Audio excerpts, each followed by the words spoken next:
सुप्रभात. नमस्कार मंडळी. सकाळची वेळ आहे आणि मी जेव्हा सकाळी अर्ली मॉर्निंग उठते ना, तेव्हा मी काय करते माहिती आहे का? आधी आले ना, की मी आधी बाल्कनी ओपन करते आणि त्या बाल्कनीमध्ये मी थोडा वेळ बसते. कारण ना मला खूप छान वाटतं.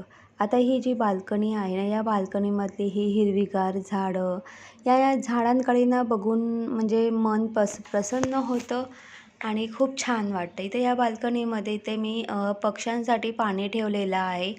त्याचबरोबर इथे हे जो नेस्ट आहे, साईडला मातीचा नेस्ट आहे. त्या नेस्टमध्ये मी चिमण्या, कबूतर यांच्यासाठी ना इथे मी तांदूळ ठेवते. ठेवले नाहीत पण थोड्या उशिराने ठेवणार आहे. आणि त्या साईडला छान मस्त आर्टिफिशियल स्पॅरो आहेत. सो ह्या सगळ्या गोष्टी आहेत आणि इथे ना दाणा खाण्यासाठी म्हणजे हे चिमण्या आणि कबुतरं येतात. तर खूप भूक लागलेली आहे आणि सकाळची वेळ आहे. सकाळचे 10 वाजलेले आहेत. आता छोटी भूक लागलेली आहे. या छोट्या भुकेसाठी काहीतरी केलं पाहिजे नाही का? तर इथे मी कुरमुरा घेतलेला आहे. मी काय केलं माहिती आहे का? 2-3 दिवसापूर्वी ना राई, जिरा आणि हळद छान मस्त याचा तडका तयार करून कुरमुरे छान मस्त कुरमुऱ्यांना छान मस्त अशी फोडणी दिली मी आणि त्यामध्ये मी तिखट चिवडा ॲड केला होता.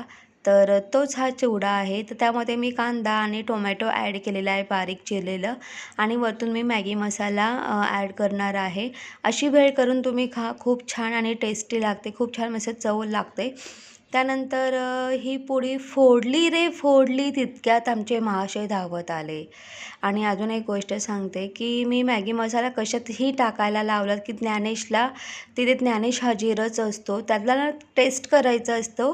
त्याला मॅगी मसाला एवढा आवडतो ना की तो थोडा तरी तो टेस्ट करणार. हे बघ आता कसा टेस्ट करेल. त्याला ना हा मॅगी मसाला खूप आवडतो. तर तुम्हीसुद्धा अशा पद्धतीने ही भेळ नक्की ट्राय करा.